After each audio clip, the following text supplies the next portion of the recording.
Hello friends, कैसे हैं आप सब लोग। आई होप आप सब लोग बहुत बढ़िया होंगे। मिस्टर से मास्टर के आर सैनी के आर इंस्पा सभी का स्वागत करता हूं। दोस्तों आज वीडियो में बात करने वाले टेक्नीशियन एसएनटी 2025 के बारे में। जी हां दोस्तों, job profile, promotion, salary, posting place, duty hours, इन सब के रिगार्डिंग बात करेंगे। साथ ही दोस्तों बताना चाहता हूं कि ये जो पोस्ट है टेक्नीशियन एसएनटी की, इस पर 10+2 वाले भाई लोग भी एलिजिबल रहेंगे। आईटीआई वाले तो रहेंगे, इसके साथ में 10+2 वाले भाई लोग भी इस पर एलिजिबल रहते हैं। यही कारण है कि इस पोस्ट पे जो है कॉम्पिटिशन अच्छा खासा रहता है और इसकी जो कट ऑफ रहती है सबसे हाई यहाँ पे रहती है। तो इस पोस्ट के बारे में डिटेल से जानेंगे। A to Z जानकारी आपको इस वीडियो में मिलने वाली है। साथ ही दोस्तों यहाँ पे देखिए नोटिफिकेशन की आपकी कैटेगरी नंबर 15 की ये पोस्ट है, टेक्नीशियन ग्रेड 3 एसएनटी लेवल 2 की पोस्ट है। एसएन डिपार्टमेंट है, B1 इसका मेडिकल स्टैंडर्ड है। यहाँ पे देखो दोस्तों आईटीआई और अप्रेंटिसशिप वाले एलिजिबल है, इन सभी अगर ट्रेड से आपने कर रखा है। साथ ही यहाँ पे 10+2 से अगर आपने पीसीएम से 10+2 कर रखी है, यानी फिजिक्स और मैथ आपके 12th में है, तो भी आप इसके ऊपर एलिजिबल रहने वाले हैं। तो आगे बढ़ने से पहले दोस्तों बताना चाहूँगा, जो भाई लोग टेक्नीशियन ग्रेड 3 की 2025 की तैयारी कर रहे हैं, तो यहाँ पे आपको प्रैक्टिस सेट जो होते हैं उनके लिए इन बुक्स को फॉलो कर सकते हैं। साथ ही 2024 की जो टेक्नीशियन की वैकेंसी थी उसके सोल्व पेपर आपको चाहिए तो इन बुक्स को फॉलो कर सकते हैं। हिंदी और इंग्लिश मीडियम दोनों में अवेलेबल है। पिछली भर्ती में था कि आपका सारा कुछ पैटर्न चेंज हुआ था, इसलिए वहाँ थोड़ा समझना मुश्किल था, लेकिन दोस्तों इन बुक्स के माध्यम से आप यहाँ पे एग्जाम पैटर्न समझ सकते हो। सेम टू सेम यही एग्जाम पैटर्न आपका रहने वाला है। 2024 में पहली बार ये चेंज हुआ था, एक ही एग्जाम आपका रहने वाला है। तो यहाँ पे आपको डिटेल से हर क्वेश्चन का सोल्यूशन भी मिलेगा, तो ऐसे में एग्जाम पैटर्न को समझने में आपको मदद मिलेगी। यहाँ से आप प्रैक्टिस करके अपनी तैयारी को परख सकते हैं। और साथ दोस्तों टेक्निकल ग्रेड फर्स्ट की जो भाई लोग तैयारी कर रहे हैं, तो यहाँ पे बेसिक साइंस इंजीनियरिंग का रोल बहुत अच्छा खासा रहता है। और प्रैक्टिस वर्क बुक के लिए इस बुक को फॉलो कर सकते हैं। सोल्व पेपर आपको चाहिए टेक्निकल ग्रेड 3 के फर्स्ट के, तो आप इस बुक को फॉलो कर सकते हैं। सभी बुक ऑनलाइन ऑफलाइन किसी माध्यम से बाय कर सकते हैं। ऑनलाइन बाय करने के लिए लिंक आपको डिस्क्रिप्शन में दिया हुआ है। अब देखिए दोस्तों टेक्निकल ग्रेड 3 के बारे में अपन इसमें बात करेंगे, जैसे पोस्टिंग प्लेस, यूनिफॉर्म, ट्रेनिंग कहाँ और कितने दिन की होती है, ड्यूटी हाउस है, वर्कलोड कैसा रहता है, जॉब प्रोफाइल, प्रमोशन, सैलरी, इन सब के रिगार्डिंग आपको बात करने वाले हैं। तो सबसे पहले दोस्तों टेक्नीशियन में जैसे आपका एग्जाम होता है, अगर आप कट ऑफ क्वालिफाई कर जाते हो तो आपको डीवी और मेडिकल के लिए बुलाया जाता है। तो डीवी मेडिकल सब कुछ सही होने के बाद में आपको ट्रेनिंग इंस्टीट्यूट भेजा जाता है। ऐसे जो आपका जो भी जेड रहेगा जोनल इंस्टीट्यूट, वहाँ पे आपको ट्रेनिंग करवाई जाएगी। ट्रेनिंग जो है अलग अलग भाई लोगों के लिए अलग अलग रहती है। जैसे अभी में हाल ही में ट्रेनिंग का जो शेड्यूल यहाँ पे एसएनटी वाले भाइयों के लिए चेंज हुआ, वो मैं आपको दिखाता हूँ।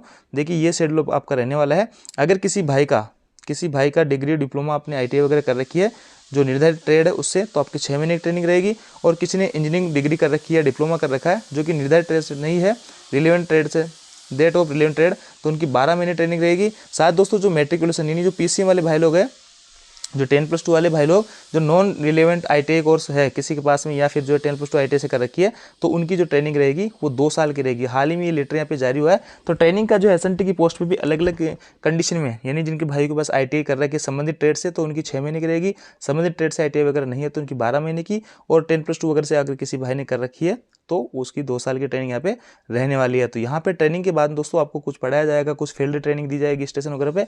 उसके बाद में आपकी फिर जो है पोस्टिंग कर दी जाती है। पोस्टिंग जो है दोस्तों जनरली आपकी अच्छे खास स्टेशन पे ही होती है। सभी स्टेशनों पे एसएनटी डिपार्टमेंट की पोस्टिंग नहीं होती है। हालांकि 3-4 स्टेशन छोड़ के आप इनकी पोस्टिंग मान सकते हैं। तो आप यूँ कहो कि मोटा मोटा कि कस्बे टाइप का जो स्टेशन होते हैं वहाँ पे आपकी जनरली पोस्टिंग होती है। और कोई भाई चाहता है कि मैं अपने घर के पास में पोस्टिंग लेना चाहूँ, तो एसएनटी डिपार्टमेंट बहुत बढ़िया है घर के पास नौकरी करने के लिए, क्योंकि इसमें पॉसिबिलिटी रहती है आपको घर के पास में नौकरी मिलने की। लगभग हर 3-4 स्टेशन पे आपको जो एसएनटी डिपार्टमेंट की पोस्ट आपको मिल जाती है। और बड़े जंक्शन स्टेशनों पे भी इनकी पोस्टिंग यहाँ पे रहती है। अब देखिए दोस्तों जॉब डिस्क्रिप्शन देख लेते हैं, इनको करना क्या क्या होता है। इनकी जो ड्यूटी होती है, बहुत बड़े जो जंक्शन स्टेशन मेजर, वहाँ तो 8-8 घंटे की शिफ्ट चलती है। बाकी छोटे स्टेशन होते हैं वहाँ पे 24 आवर्स का ही जो है इनकी ड्यूटी रहती है। 24 आवर्स का मतलब ये भी नहीं है कि 24 घंटे इनको काम करना होता है। जब भी वैसे जनरली दिन के अंदर ही काम होता है कि इनको जो जब भी इमरजेंसी होती है तो अब बुलाया जा सकता है इन केस रात वगैरह में। बाकी जनरली इनका जो मेंटेनेंस वगैरह का काम होता है 2-3-4 घंटे का, ब्लॉक वगैरह की या डिस्कनेक्शन वगैरह के दौरान ये काम करते हैं, तो उस दौरान ज़्यादा वर्कलोड वगैरह नहीं होता है। अब इसमें काम करना क्या क्या होता है, देखिए दोस्तों यहाँ पे ये जो बॉक्स वगैरह लगे होंगे, आपने देखा होगा कि भी जब ट्रेन से जर्नी की होगी तो ये बॉक्स जो है एसएनटी वाले डिपार्टमेंट्स के ही होते हैं, जो कि ट्रैक वगैरह से रिलेटेड होते हैं। अब देखिए यहाँ पे जैसे कि एसएनटी में सिग्नल डिपार्टमेंट आते हैं, तो नाम से ही स्पष्ट है कि सिग्नल, जो सिग्नल आप देखते हो जो इनमें किसी भी टाइप की कोई त्रुटि हो जाती है, खराबी हो जाती है, या इनकी विजिबिलिटी कम हो जाती है, इनकी जो है आपको अपनी टीम के साथ में मिलके इनका मेंटेनेंस वगैरह समय समय पे करना होता है। आपके साथ में हेल्पर वगैरह होते हैं, आपके सुपरवाइजर वगैरह भी होते हैं, एमसीएम हो गए, टेक्निकल ग्रेड फर्स्ट हो गए, या फिर जेई एसएससी, आपकी एक पूरी टीम रहती है, पूरी टीम मिलकर यहाँ पे काम करती है। तो आप लोगों को काम करना होता है, कोई एलईडी वगैरह खराब है, कोई चेंज है, किसी टाइप का कोई सिग्नल में डिफेक्ट है, सिग्नल आ रहा है नहीं आ रहा है, किसी भी टाइप की कोई समस्या आती है सिग्नलों में, तो वो काम आप लोगों का यहाँ पे रहता है। हालांकि ये जो काम है सिग्नलों का बहुत सेंसिटिव है, लेकिन दोस्तों आजकल टेक्नोलॉजी इतनी बढ़िया आ गई है कि आपको जो है ज़्यादा मशक्कत नहीं करनी पड़ती। आगे देखिए सिग्नल का काम हो गया। इसके बाद में स्टेशन मास्टर के जो पैनल वगैरह होते हैं, स्टेशन मास्टर से रिलेटेड जितने भी उपकरण हैं जो आप देख पा रहे होंगे, इन सब का जो है मेंटेनेंस यहाँ पे करता है एसएनटी डिपार्टमेंट। ये जो है वीडियो वगैरह हो गए, या फिर स्टेशन मास्टर जैसे कि ये फ़ोन वगैरह भी स्टेशन मास्टर के होते हैं, ये वीडियो में किसी टाइप की कोई समस्या आ जाती है, या फिर दोस्तों जो कांटे होते हैं जहाँ से ट्रेन जो है पटरी चेंज करती है, इन कांटों में किसी भी टाइप की समस्या आती है तो वो काम करता है एसएनटी डिपार्टमेंट। तो इन कांटों का भी समय समय पर मेंटेनेंस यहाँ पे किया जाता है एसएनटी डिपार्टमेंट्स के द्वारा। पूरी टीम मिलकर यहाँ पे काम करती है। देखिए इस फोटो में आप देख पा रहे होंगे, एक तरीके से पूरी टीम है जिसमें हेल्पर भी है, टेक्निकल ग्रेड थर्ड भी है, आपका ये जेई और एसएससी भी रहे होंगे। तो ऐसे में इन कार्टों का जो ओवरऑल मेंटेनेंस भी समय समय पे किया जाता है। इस टाइप की आप लोगों की यूनिफॉर्म रहने वाली होती है। हर साल आपको 6,250 रुपये जुलाई के महीने में ड्रेस अलाउंस के रूप में भी मिलने वाले होते हैं। तो ये काम भी आप लोगों का रहता है, इस कांटे का मेंटेनेंस वगैरह करना। इसके अलावा दोस्तों यहाँ पे देखिए आपको कभी कभार जो है गेंग पीवे के साथ भी जो पीवे की पैकिंग वगैरह का काम चलता है मशीनरी के, तो उस दौरान भी आप लोगों को पूरी टीम के साथ में यहाँ पे काम करना होता है कांटे का। अब आगे देखिए दोस्तों, यहाँ पे रिले रूम वगैरह होते हैं जहाँ से सारी कुछ चीज़ें पिकअप होती है, कौन सा ट्रैक लाल है, कौन से ट्रैक से गाड़ी गुजर रही है, ये कौन सा ट्रैक ऑक्यूपाइड है नहीं है, वो सब चीज़ें स्टेशन मास्टर को जो इंडिकेशन दिखाती है वो दिखाती है यहाँ पे रिले रूम के कारण। अब रिले रूम में किसी रिले में अगर कोई फॉल्ट हो जाता है, बहुत सारी रिले लगी होती है, अगर आप शुरू में देखोगे तो आप लोगों की यार क्या है ये कुछ समझ नहीं आ रहा, लेकिन हर रिले का एक पर्टिकुलर नंबर होता है, एक पर्टिकुलर काम होता है और एक पर्टिकुलर ट्रैक से वो जुड़ी रहती है। तो ऐसे में किसी ट्रैक में मिस्टेक होती है तो आप तुरंत उस ट्रैक से रिलेटेड आप जाके रिले को चेक करोगे, अगर रिले से रिलेटेड कोई फॉल्ट होगा तो आप वहाँ से उसको दूर कर लोगे। तो अभी जो है समय समय बहुत अच्छी खासी टेक्नोलॉजी यहाँ पे देखने को मिल रही है। तो यही जो है मोटा मोटा काम आप लोगों का रहता है, कांटों का है, ट्रैक का है, स्टेशन मास्टर के वीडियो पैनल का है, ये सब काम आप लोगों को देखने पड़ते हैं मेजरली। अब दोस्तों एसआईटी डिपार्टमेंट के अंदर ही जो है टेलीकॉम डिपार्टमेंट आता है। टेलीकॉम का जो काम होता है वो कम्युनिकेशन का काम होता है। जो फोन वगैरह होता है, वीएचएफ सेट वगैरह प्रॉपर काम कर रहे हैं नहीं कर रहे, इनमें किसी टाइप की कोई दिक्कत आ रही नहीं आ रही, वो काम होता है टेलीकॉम का, जो कि बहुत ईजी गोइंग काम है। और यहाँ पे जनरली आपके दिन में ड्यूटी रहती है, टीम वर्क रहता है। इसमें एक कमी है कि 24 घंटे आपको हेडक्वार्टर पर रहना पड़ता है। टी अच्छा खासा मिल जाता है, लड़कियों के लिए अच्छी जॉब आप इसको मान सकते हैं, क्योंकि दोस्तों कम्युनिकेशन के साधन इतने डेवलप हो चुके हैं कि बहुत ही रेयरली इनमें डिफेक्ट आता है। तो ऐसे में ये काम टेलीकॉम वालों का रहता है। बहुत ईजी गोइंग, बहुत शानदार नौकरी आप किसको कह सकते हैं। अगर एसएनटी में अगर आपको टेलीकॉम मिलता है तो आप यकीन मानिए बहुत बढ़िया पोस्ट एक तरीके से आप इसको कह सकते हैं। तो दोस्तों मोटा मोटा मैंने आपको एसएनटी सिग्नल और टेलीकॉम दोनों का ही काम बता दिया। बस दोनों ही पोस्ट में एक कमी यह है कि यहाँ पे आपको 24 घंटे आपको जो अपने हेडक्वार्टर पे रहना पड़ता है। कभी भी आपके पास इमरजेंसी कॉल आ सकती है, उसके दौरान आप जो आपको जो भी फेलियर वगैरह होता है उसको अटेंड करने जाना होता है। हालांकि ऐसा बहुत ही रेयरली होता है, कोई महीनों में एक आध बार, तो उसमें भी आपकी पूरी टीम होती है, उसमें से अगर 1-2 बंदे 3 बंदे भी चले जाएंगे तो भी काम हो जाएगा। लेकिन यह है कि आप हेडक्वार्टर यहाँ पे बिना परमिशन के नहीं छोड़ सकते। ये इस पोस्ट पर थोड़ी सी कमी मेरे को लगी, बाकी ये पोस्ट बढ़िया है। और समय समय पर आपको जो टेक्नोलॉजी के साथ में आपको खुद को करते रहना है, क्योंकि समय समय पे यहाँ पे टेक्निकल चीज़ें आती रहती है, वो सब चीज़ें आपको समझने आनी चाहिए। प्रमोशन को लेकर मैं बात करूँ तो देखिए यहाँ पे सबसे पहले आपकी इनिशियल जो पोस्टिंग होती है टेक्नीशियन ग्रेड थर्ड के रेवेन्यू 1900 ग्रेड में 19,900 आपको बेसिक होता है, टेक्निकल ग्रेड सेकंड बन जाओगे। ये जो प्रमोशन आपका होता है आपका 3 से 4 साल में, किसी किसी भाई का कैटेगरी पे या फिर आपके जिस डिवीजन में पोस्टिंग है वहाँ पे वैकेंट कितनी पोस्ट है उस हिसाब से, बाकी 2.5 से 3-4 साल में आप सभी लोगों का टेक्निकल ग्रेड सेकंड में प्रमोशन होता है, 25,500 बेसिक हो जाएगी। उसके 2-3 साल बाद में आपको 2800 ग्रेड मिल जाएगा, 29,200 बेसिक होगा।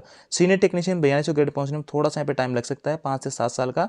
तो यहाँ पे फिर आपको 35,400 होता है। अब बिना एग्जाम दिए आप यहाँ तक पहुँच सकते हो 4200 ग्रेड तक, टेक्नीशियन ग्रेड थर्ड से 4200 ग्रेड तक आप पहुँच सकते हो। उसके बाद में अगर प्रमोशन लेना है तो आपको डिपार्टमेंटल जो एग्जाम होते हैं उनके एग्जाम देके आप जेई वगैरह बन सकते हो। इसके अलावा भी दोस्तों अगर आप जैसे कि 1900 ग्रेड में आपकी भर्ती होती है और यहाँ पे जीडीसी के माध्यम से station master, train manager, CCTC, किसी भी आपके लेवल से ऊपर की लेवल की जो भर्तियाँ जाती है या फिर एलपी वगैरह हो गई, तो आप उनमें एग्जाम देके जा सकते हो। ये बहुत ही बढ़िया एक तरीके से कह सकते हैं कि जीडीसी का एग्जाम, उसमें कोई सर्विस का क्राइटेरिया भी नहीं रहता है। तो यहाँ से ज्वाइन करने के बाद आपको तुरंत जीडीसी की भर्ती आती है, उसके माध्यम से किसी स्टेशन मास्टर बनना तो वो भी बन सकते हो।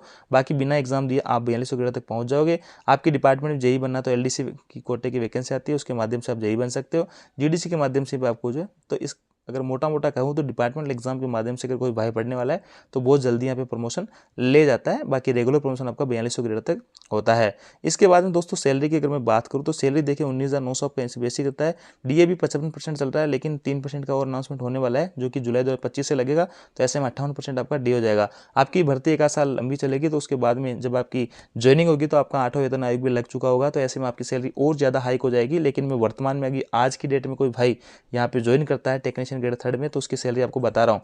यहाँ पे एचआरए जो होता है 10, 20, 30 मिलता है आपको सिटी के हिसाब से, तो मैंने यहाँ पे जेड क्लास सिटी सबसे कम माना है 10%, और टीपीए जो है 1800 प्लस डीए मिलता है। अगर आपका वाई क्लास में सिटी में हो तो आपको 3600 प्लस डी मिलेगा, एक्स क्लास में हो तो 5400 प्लस डी मिलेगा। तो ये भी आपका बढ़ता रहता है सिटी के हिसाब से। और टीए जो होता है आप अपने हेडक्वार्टर से जो आसपास के अगल बगल के स्टेशन है वहाँ मेंटेनेंस वगैरह करने जाते हो, तो आपका 625 पर डे के हिसाब से टीए भी बनता है। तो ऐसे में मोटा मोटा अगर मैं बात करूँ तो इनिशियली आपकी जेड क्लास सिटी के अंदर 41 से 42 हज़ार के करीब आपकी सैलरी बन जाती है। और नेट पेमेंट यानी बेसिक प्लस डीए का 10% डिडक्शन होता है एनपीएस अकाउंट में। उसके बाद में नेट पेमेंट अगर मैं बात करूँ इंडियन आपकी तो 38,000 आपको जेड क्लास सिटी मिल जाएंगे। और यही आपकी अगर एक्स क्लास सिटी में पोस्टिंग होगी तो ये आपका जो 45,000 के आसपास आपको मिलेंगे। अलाउंसेज में मैं बात करूँ चिल्ड्रन एजुकेशन अलाउंस मिलता है 33,000 पर बच्चे के हिसाब से, तो 2 बच्चों का 66,000 मिलेगा। बोनस जो आपका मिलेगा 17,951 पर ईयर। और यहाँ पे मेडिकल की जो फैसिलिटी जो मिलती है, पास पीटीओ वगैरह मिलते हैं। ड्रेस अलाउंस भी आपको मिलेगा 6,250 रुपये पर ईयर। अब दोस्तों फैमिली लाइफ की बात करें तो देखिए आपकी जो पोस्टिंग होती है वो ठीक ठाक स्टेशन होती है, आप अपनी फैमिली रख सकते हैं। यहाँ पे खाने पीने रहने की व्यवस्था लगभग स्टेशनों पे होती है, अगर नहीं भी होती तो आप नियर बाई स्टेशन पे अपनी फैमिली को रख सकते हैं। तो फैमिली लाइफ इसमें ठीक ठाक रहती है और फैमिली को फुल टाइम आप इसमें दे सकते हो, क्योंकि आपका जो काम होता है वो जनरली डे के अंदर ही ड्यूटी होती है मैक्सिमम 99%।